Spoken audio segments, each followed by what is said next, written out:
everybody. Thanks for watching. Let's make a show for you. It is our Week 6 waiver show, and I wouldn't characterize this week's waivers as having tons of immediately obvious, amazing solutions, but it's actually okay. And as always, I'm going to count down a couple different lists. First, I'll show you some shallow league lists, some dudes who aren't available in deeper leagues, but might be available in yours. It's not a great week for such players, but we've got 4 names for you. Let's take a look at those.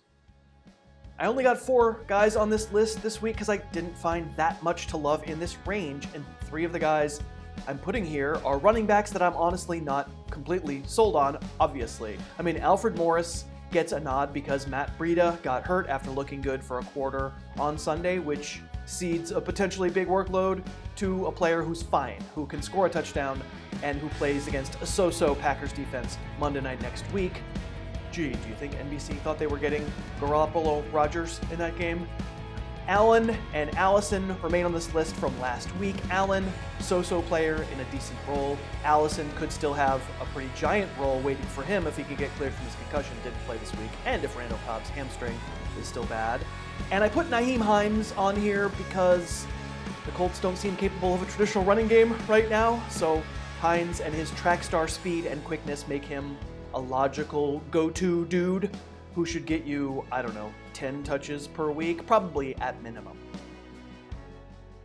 Hey, a quick break to say thank you to BetQL for sponsoring our show this week. If you like to play the games, BetQL is an app that comes in handy. It comes in handy for me. It's essentially a research tool. It uses algorithms to show you trends on all the games. You get stuff like, how have the lines moved? Where's the money? Where's the public? All that stuff that makes you a better bettor. You can download BetQL right now from the App Store on Apple or Google Play. And when you do, if you want to enter the promo code Harris, that will give you free 3-day access to every single game. All those research tools I was just talking about, all those algorithms for every single game by using the promo code Harris once you download the app. It makes you a better bettor, like I just said. I coined a phrase, and I use it, I really do. So check it out. Thanks, BetQL, for sponsoring. Okay, back at it with the waiver wire. I'm gonna be honest, I'm recording this chunk of today's show after I did all the rest of it because in the interim, the Eagles announced Jay Ajayi out for the year with a torn ACL, and that makes Wendell Smallwood my #1 waiver out of the week, probably in smaller leagues too, despite that list I showed you off the top of the show. Now, Corey Clement could come back. We'll see about Darren Sproles, but Smallwood has played pretty well. I recorded the rest of this show without knowledge of this. I will do Wendell Smallwood film breakdown on tomorrow's YouTube show.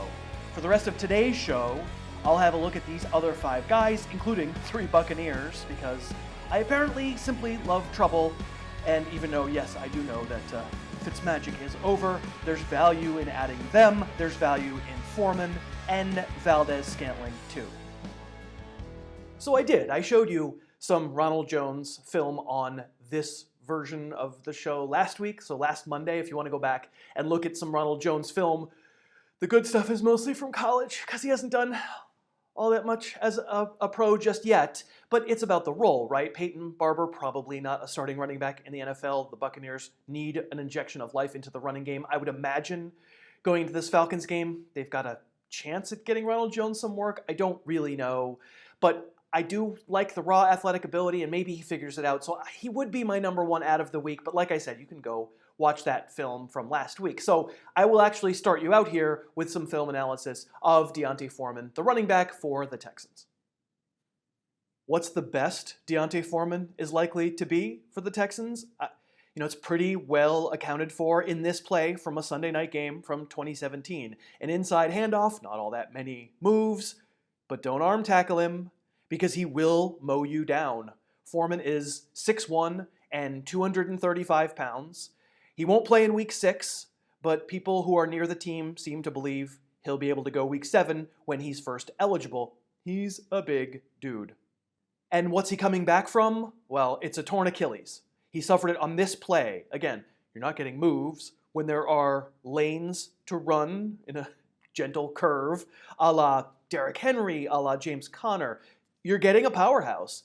Unfortunately, after this particular run, after this touchdown, you can see he was hurt and wound up needing surgery to repair the torn Achilles, and he began this year on injured reserve. I think we hope we get this guy.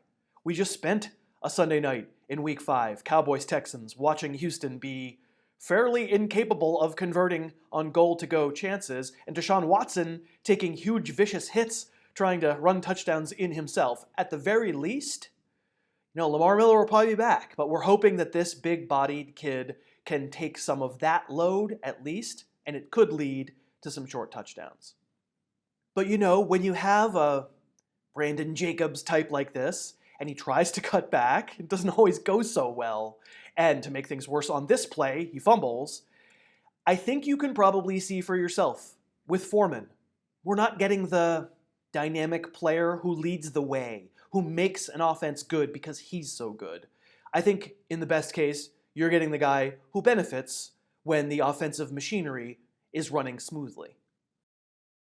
Of course, the variable in all this is that we just don't know how the torn Achilles will heal. There just isn't a great history of running backs coming back from torn Achilles. At other positions, I'm thinking of Demaryius Thomas, Michael Crabtree, Terrell Suggs. They've all had them and had productive careers afterwards. But running back, Michael LaShore, Kendall Hunter, Andre Brown, Edgar Bennett. There's a few names that were okay, but nobody really was ever what they were beforehand. So it is a big question mark. But then again, medical science is getting better, and who knows what kind of other treatments that he's had. So I think Foreman's worth an ad as long as you understand what he is. And Lamar Miller is still on that team, didn't play against the Cowboys. He's still probably a big factor too. So I'm not expecting immediate miracles from Deonte Foreman, but I do think pretty clearly could be owned in just about there's a team in every league out there who could add Deonte Foreman as a speculative ad. All right, so should we look at some dumb Buccaneers? Let's look at some dumb Buccaneers. The good thing about showing Cameron Brate film from last year is we also get to highlight Jameis Winston film. On this play against the Giants, Brate is the second tight end, so on the right edge of the formation there, and this is typical stuff for him. He's not a blocker, he's a seam runner. And against a zone like this, the middle linebacker lets him run behind him, get across him, and Winston can make that throw. Most quarterbacks given time can make that throw, and it's a big play. A lot of the time you're going to put him in the slot too, and I think you all know this. This is what a receiving tight end looks like, right? But it's just worth noting that Winston trusts Brate. The defender here has pretty good coverage, but his back to Winston, and the quarterback just fires it and assumes Brate will make a play, and often Brate will make a play. There's no O.J. Howard. He's out with a sprained knee against the Falcons. I think Brate, probably this week instantly, short term, he's a top 10 tight end. This happens a lot against Tampa. You're going to get a defense trying to get away with this. Just for the fun of talking about what happens on this play and looking at film, let's see what we see pre-snap here. So Brate actually is lined up at tight end here on the right side. This is a 3rd and 6. The Packers are in dime, and they're pressing the outside receivers. But those outside receivers are Mike Evans and Deshaun Jackson, and that's scary to bump them without safety help. And in fact, if we start the play and then sort of just freeze it, watch what the back two safeties do. Immediately they run to the perimeter, each different direction, to help over the top against Evans and Jackson. And that means the real man-to-man here is in the middle of the field. Adam Humphries and Peyton Barber single covered, and so is Brate. And Jermaine Whitehead has lost him, and if you lose him, if he gets behind you and there's no safety there, that's a touchdown. And my point being, okay, this is one play, but it's a reason the Bucs have had success throwing to tight ends, because those wideouts attract a lot of attention. Now, of course, as we say with all tight ends, good luck. I hope it works out for you. I can't tell you in any given week whether Cameron Brate is going to get 1, 2, or 3 targets or 6, 7, or 8 targets. That tends to ebb and flow with the game. But that's true of all tight ends, basically. Maybe not Travis Kelce, maybe not Rob Gronkowski, but I think Brate's worth taking a chance on. And as for Winston, the Falcons are a mess on defense, and they've got everyone injured, and they keep giving up a ton of points. And if you're streaming quarterbacks, you could do worse than the wacky, waving, inflatable, arm-flailing tube-man, which is what we call Winston on my podcast. You know that in any given week, no matter the opponent, Winston is capable of turning the ball over like crazy. But this week, he's also capable of a 400-yard game, because apparently so is everyone. Lastly, let's look at this young rookie Packers receiver, Marquez Valdes-Scantling. Well, it didn't start out great for MVS. This was his first target on Sunday, end of the first quarter. This should be a catch on the sideline. You have to drag that second toe and make the catch. And the cameras caught Aaron Rodgers being a wee bit annoyed with MVS here. But just a few moments later, Valdez-Scantling remedies the error, and he does get a sideline pass a little farther down the field, and he does get his feet down, and we've got a little something going. I think we'll see on this deep ball that MVS probably functionally doesn't have elite deep speed. He tested 4.37 at his combine at 6'4", 200 and whatever pounds. Like, I think if you run that fast in a game, you're supposed to run past and keep a lead on someone like Nevin Lawson, who's, he loses him at the line here. He's not slow himself. He's a 4.48 guy, but he certainly catches up. And this ball is definitely a little underthrown, but even just in the foot race before the ball is in the air, I think we see one guy catching up to the other, so there's potential for deep speed here, but I'm not sure functionally he plays at 4.37.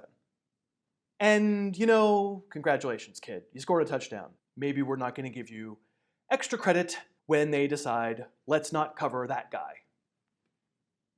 Now, clearly, the question of whether you want MVS in your starting lineup for Week 6 comes down to the players around him. Does Geronimo Allison, who we talked about earlier, does he make it back from his concussion? Didn't play last week. Does Randall Cobb play with the bad hamstring? If we have the exact same receiver alignment in Week 6 that we had in Week 5, MVS is a sneaky little play, I think. I wouldn't be so sure that every target that doesn't go to Devontae Adams goes to him. Equanimous St. Brown actually was targeted before MVS was and had a little bit of work. And some of the stats that the Packers compiled in the second half, a little bit of garbage time. But I still say yes. I'm interested in 6'4" guys who nominally can run.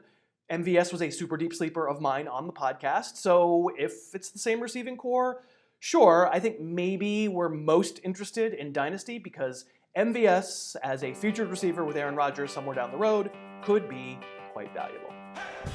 Thanks so much for watching. Please, please, please smash that like button, write a comment, tell us who else you'd like to see us review film on, and of course, best of all, please subscribe to our channel and then click that little bell above the subscribe button and you'll be notified whenever we post a new video.